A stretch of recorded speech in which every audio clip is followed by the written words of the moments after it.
Suppose I want to create circle with specific circumference.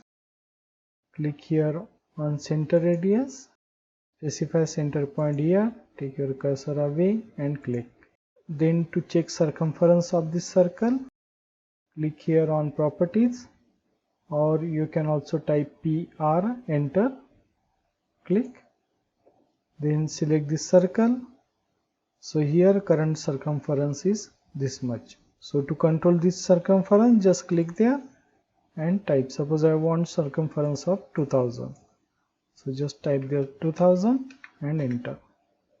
So here it has given radius automatically. It has changed circle size. And if you want to create circle of specific area, then you can control area also. Suppose I want area of 300k. So directly type here 300k, press enter. So here it has created circle of 300k size. Press escape. So thanks for watching. We will stop here.